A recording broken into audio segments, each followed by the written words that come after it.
the early 2000s are not any different than the 90s. In fact, you could actually argue it's a more difficult era to score in. Hello everybody, welcome to Awesome Rusty Buckets. If you're over on YouTube, go ahead and subscribe to the channel and drop a like. And if you want to enjoy this as an audio-only experience, check us out over on Spotify and Apple Podcasts. We are back with hot takes. However, we are no longer doing Hot Takes Tuesdays. We're moving these videos back to Saturday just because I prefer to have more of my shoe-in video come not during the work week. But with that said, let's go ahead and get into these takes. From Tired Basketball Fan, fans get mad at their franchise for not acquiring non-existent players. They'll use all the buzzwords like we need a stretch big, but you need an actual real person for that. Any stretch big who doesn't have a major weakness like being a cone on defense is very much employed and is either not going anywhere or would take a ton of assets to get. Yeah, this is something that Alex Hoops actually made a fantastic video on. I think it was titled like the myth of the stretch big. That's the most clear-cut example of this type of player, but more often than not, you will hear people say, this team needs this type of player. Then it's like, okay, the next thing is to identify what player that is. And very often that player either does not exist, or as you mentioned, it requires a ton of assets to get that player, if it's even possible to get them at all. Like Miles Turner is someone who has been in trade discussions for basically his entire career because the archetype he plays as is like so desired, yet simultaneously so hard to acquire. So knowing that he could be such a valuable asset, a lot of people project him to be in trades because of the potential return on the guy, and really the level of talent, quote unquote, that you could say that he is, it goes beyond that in terms of his value just because of how specific his archetype is. So yeah, people do love to say like this team needs a stretch big, like the New Orleans Pelicans, for example, but it's like, who is that player actually? A lot of the times they don't actually have an answer to that question, which if you're going to criticize a front office for not making a move for a certain type of player, you should at least figure out who that player might be before you say that. From Goddammit Napa, this era is the most balanced era since the 90s, if not all of NBA history. Even if the West is still stronger, both conferences have so many playoff/championship contenders that it's honestly impossible to fully predict how this season could turn out playoff-wise on either side. Yeah, I was looking at the Eastern Conference earlier, and it's actually kind of surprising how competitive it looks like it can be. At least inside of itself, because there was currently, when I'm looking at the standings, it is Monday the 4th of November.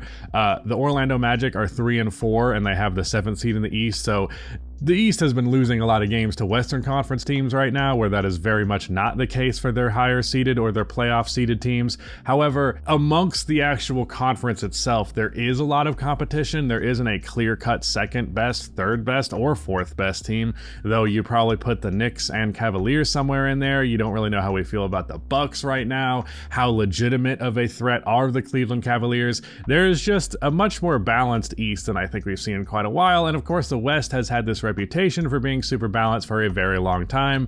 Although in the 1980s, that wasn't so much the case. The West was actually the one that was the conference that was like more illegitimate because of its lack of competition.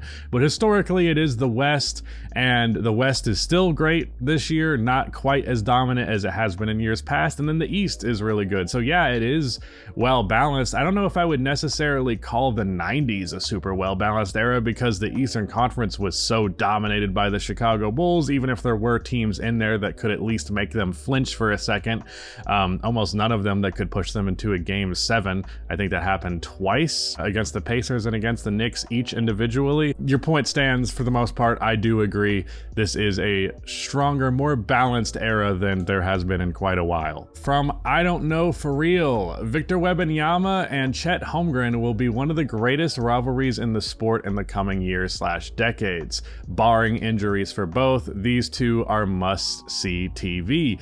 Yeah, I also think just a big part of this is that they're a very weird alien type archetype, and they simultaneously had their rookie years at the same time. Like, there isn't some background reason for Vic and Chet to have this rivalry. It is simply because they're the same type of player who entered the league at the same time, and that is super interesting, on top of the fact that with Chet going to OKC, that's a contender for the foreseeable future for a very long time, and Victor Wembanyama seems like the type of player that can be exactly that for a prolonged period of time, as well as the lead option. I just think it's the fact that they're the same type of player that really makes this interesting, where when you look at player rivalries of the past, that's not always necessarily what drives them. It's some sort of beef or rivalry between the teams that turns into a player rivalry. But this is probably the only example I can think of where it's like, yeah, this is a rivalry because these two are like the same dude, just, you know, in different fonts. But I agree, it should be a great player rivalry. One that we have not seen on that level in quite some time. From Connor Lynch, Nikola Jokic is to centers what Steph Curry is to point guards. The way they can space the floor and facilitate to teammates creates an offensive engine for any team to play around. Difference is Jokic pulls everyone into the paint instead of pulling them out to the three-point line. Yeah, and I also think the difference is that Jokic takes a more hands-on, individualistic approach to the playmaking front off of the scoring gravity, where Steph was surrounded by a bunch of wings that were capable of being really good playmakers, making good decisions, and taking advantage of the advantages that he creates, where often it feels like Jokic is the one solely responsible for actually taking advantage of the advantage that he creates, which results in a higher assist average, but also results in an offensive scheme that's a little bit more predictable and has very clear flaws in it, as has been displayed this season. But on the front of just gravity plus good playmaking equals unstoppable offense, it's the same equation, it's just the center position for Nikola Jokic, so I agree 100%. From Fortnite, if Joel Embiid was on a poverty franchise who never surrounded him with sufficient talent, he could have been regarded well by fans like DeMarcus Cousins has been. People wouldn't bring up his playoff underperformances because he'd have none, and they'd appreciate his game for what it is and wonder what could have been on another team. That is an interesting perspective, although I think you could argue this is just as much a commentary on DeMarcus Cousins as it is Joel Embiid, because DeMarcus isn't criticized for his lack of for his playoff underperformances because he didn't make the playoffs to begin with. I think simply if Joel Embiid was on a poverty franchise with insufficient talent, he still would have actually made the playoffs, unlike DeMarcus Cousins, because Joel Embiid is a much better player, and it is not a matter of just simply being on a better franchise with more talent. While Joel Embiid has had teams that were more talented than anything DeMarcus Cousins ever had, Joel Embiid has also led teams to the playoffs and even a high seed in the Eastern Conference that were really no more talented beyond himself than DeMarcus Cousins' supporting cast was. Joel Embiid was just a two-way player and not a one-way player, and even though I also think Embiid was the better offensive player, if you want to say that DeMarcus and him are on equal footing on that side of things, the dramatic difference between them as defenders ultimately is going to mean that even if you have shit talent around him, it's going to get better results than DeMarcus Cousins, and because he will get into the playoffs, maybe you will be able to criticize him for those underperformances, but at least those underperformances would come as a lower seed with lower expectations. One way or the other, though, I agree in principle. I guess I agree. From Yatuza by Yatuzabe, Bam Adebayo is just as good as Bill Russell, excluding rings and all of that, and all of that. Excluding rings and all of that, you mean the 5 MVPs as well? I would even say better than him. So, okay, I've heard this argument before that Bill Russell was just like a Bam Adebayo in the 60s. And I understand where they're coming from an aesthetic and skill set perspective. And if you want to remove rings, you want to remove MVPs and all of that stuff from the equation and just evaluate what they look like as basketball players, I can understand how you would come to that conclusion. Like, super versatile defender, good playmaker, not the best scorer and sometimes a little bit disappointing as a scorer, but still a solid one. You could honestly argue that Bam actually has a more well-versed one-on-one game, or like just his own offense than Bill Russell does, but not to an extent that I think really matters all that much. Also, the efficiency stuff was more of his era than I think just an ineptitude on Bill Russell's part. However, one thing, I don't mean to be mean to Bam Adebayo, but I've been kind of feeling lately that he's a little bit overrated as a defensive player simply because of an overemphasis in the modern NBA on having a more versatile game. And while versatility and the ability to step up on the perimeter and all of that is really nice, it's not what should be the staple of your game as a defender. And when I compare that to Bill Russell, who unfortunately there were not stats tracked for his shot blocking, but it was believed that he got up into the double digits with regularity, which, while that might seem ridiculous given that he was also averaging nearly 30 rebounds and given that Wilt averaged 50 in his time, goes to show that inflated stats for that era was just kind of a thing. I don't think that, you know, Bill Russell in the modern NBA averages 10 blocks per game. That's ridiculous, but he would be a better shot blocker. He would be one of the best shot blockers in the NBA, more likely than not. And because of that, I think he does have an edge on Bam Adebayo, because Russell did have that positional versatility at his time. It was like the huge staple of his defense that was unlike anything really that had been seen to that point at his position, and would be seen for quite a while, because for the most part, your big man was this slow lumbering guy, but Bill Russell was like a fucking track athlete, and he could definitely guard, you know, fucking Oscar Robertson on the perimeter, and that said a lot, and it was definitely indicative of being ahead of his time. If we're just talking about pure basketball talent, I understand where you're coming from, but there is a lot to be said about the fact that Russell was able to be as impactful as he was at the time that he was, given the state of the United States at that time, and then also given the state of the understanding of basketball. The dude practically invented fast breaks, invented jumping to block shots, which is hilarious in hindsight, but, you know, it goes to show how undeveloped the game was at that time, and the reason he was able to bring that success to Boston is because of how revolutionary he was. So if we're just going a pure talent conversation, I get where you're coming from, but you can't really just say, excluding rings and all that, as though we're not talking about 11 rings, 5 MVPs, being the best player in the league for a decade. Like, a lot of that stems from being a revolutionary to the game in many ways. So gotta give him his due credit there. Real quick, if you have not checked out already our new main channel video about Wilt Chamberlain, we kind of got into the Bill Russell versus Wilt stuff of that era and why, you know, those guys kind of represented two different ideologies as it relates to basketball, and why ultimately Bill Russell's ideology prevailed more often than not. And while I'm here plugging stuff, go ahead and check out the Shoot Around podcast. It's going to be linked in the description to our channel to watch the full ones. And then, of course, on the weekends, hopefully, if we can get a consistent schedule with it, you should be getting an abridged version of the show on this channel every single week. From Alpha Brothers, sick dude. Tyrese Maxey will lead the league in scoring with PG and Embiid in and out all season. He'll be free to shoot whenever he wants. Well, the second part of that statement is true. However, just because a player has a green light does not necessarily mean they're going to average the most points, because a lot of what comes from a high scoring average is not necessarily just being like, you can shoot the ball whenever you like, but it also comes from having ease of opportunity to consistent and efficient offense, and Maxey is not getting that. As a result, he is shooting the ball pretty much whenever he wants, but it's not been very efficient, and his point per game average is not at the top of the league as a result of that.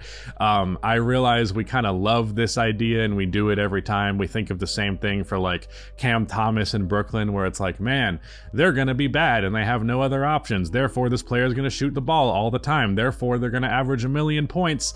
You know, maybe they will end up averaging a lot like Cam Thomas is for general, like Cam Thomas is right now and like Tyrese Maxey is right now, but top of the league in points per game, right now that's Anthony Davis. And it's not because Anthony Davis is just getting a million shots, it's because the system in LA is featuring him prevalently in the offense and consistently generating easy looks for him, which as a result means leading the league in scoring and not doing it on complete dog shit efficiency. So I disagree. From Herb6360, age doesn't matter for development nearly as much as people make it seem. You see many players develop from role players into all-stars after they turn 25. I agree, doesn't matter as much. The thing is, like, it comes down to like literally just how humans learn things. It also comes down to like athletic development, because honestly, after the age of like 23, you're probably starting to somewhat decline athletically to some extent. So if you're starting your all-star peak at the age of 26, 27, it's like, man, that peak's probably not going to last very long because the decline is just right around the corner.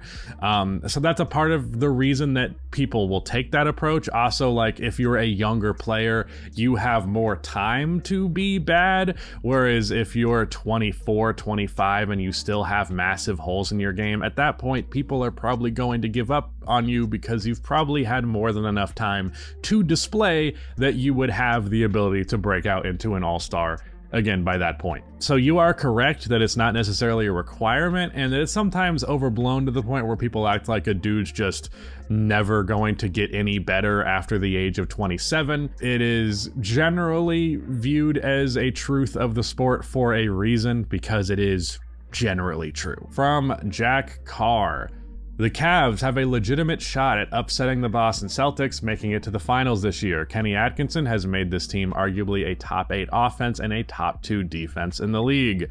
What interests me about Cleveland, specifically against Boston, is the double big thing on top of the tiny guards thing, because that does present a good amount of opportunity to create mismatches.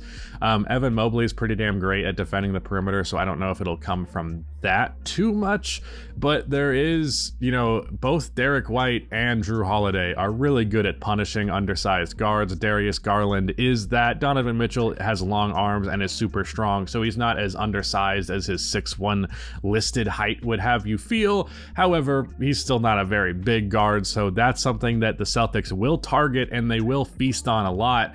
And given that Boston loves to space the floor, and that is the primary prerogative of their offense, you know, how effective will Cleveland's rim protection be if you can't have a single of either Evan Mobley or Jarrett Allen standing around the rim at any point, because you have to have the floor spaced out, whether it's Al Horford at the 5 or Kristaps Porzingis.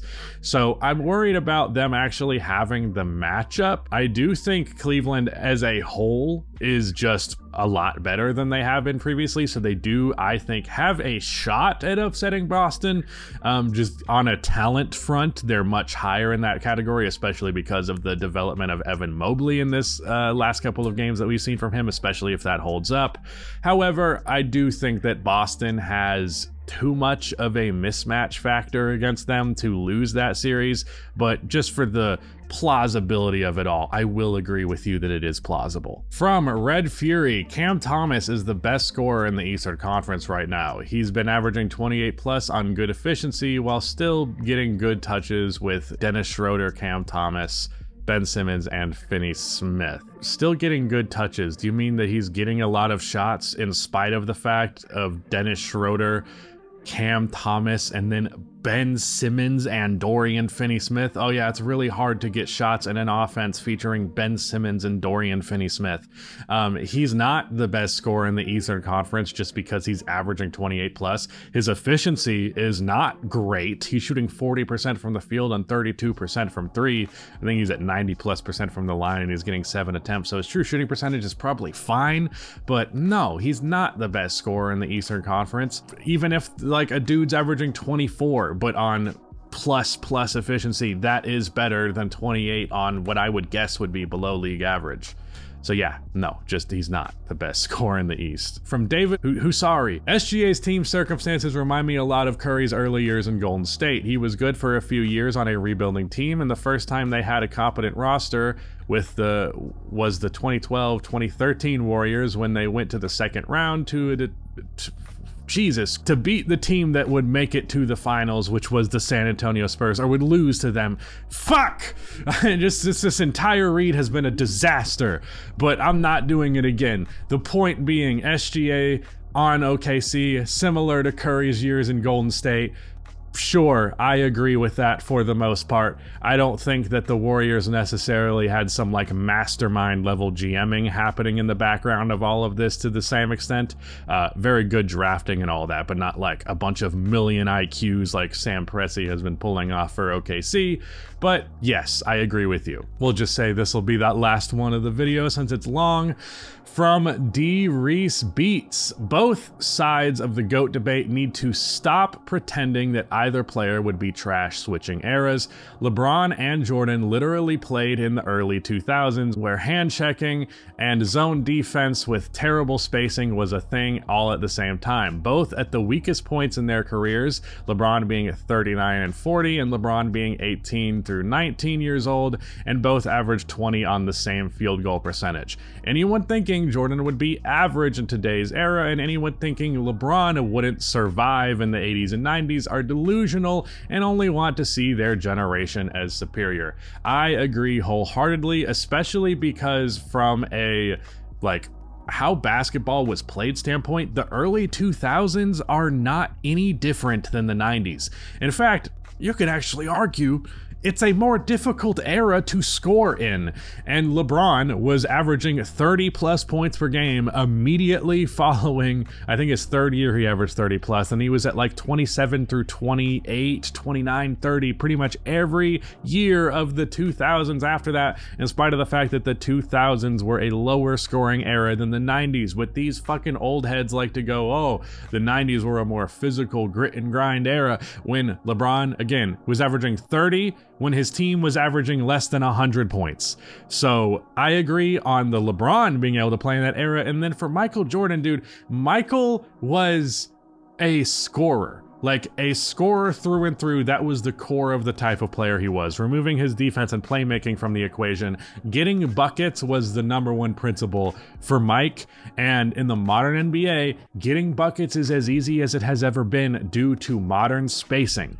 Even if he himself was not a prominent three-point shooter, the amount of space that you get in the mid-range now versus the 90s is astronomically different. Look at like Kevin Durant's mid-range percentages the past couple of years. Look at his mid-range percentages Golden State to now versus what it was in the OKC years in the early 2010s and the late 2000s. We are talking about like a 10% difference, and it's because teams don't defend the mid-range shot almost at all by contrast to what they used to. So you take Michael Jordan, who is arguably the greatest mid-range shooter of all time, you put him in this era where he'll be able to get access to that shot whenever he wants. There is less of a prominent paint protection than there has ever been, so he can get to the rim as much as he wants.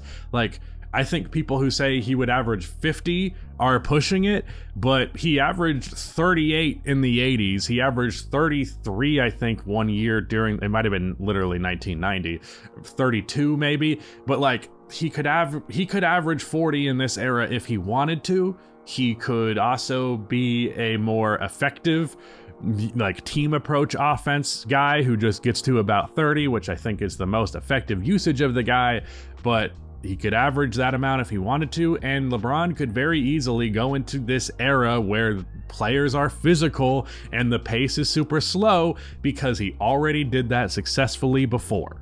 So yeah, I don't agree in any capacity that either of these guys would do anything less than thrive in the opposite of each other's eras, because they're the greatest fucking basketball players who have ever played this game, and thinking something as simple as three-point shooting prominence or physicality is going to hold back these players, it's ridiculous. They can adapt very easily and thrive through that adaptation.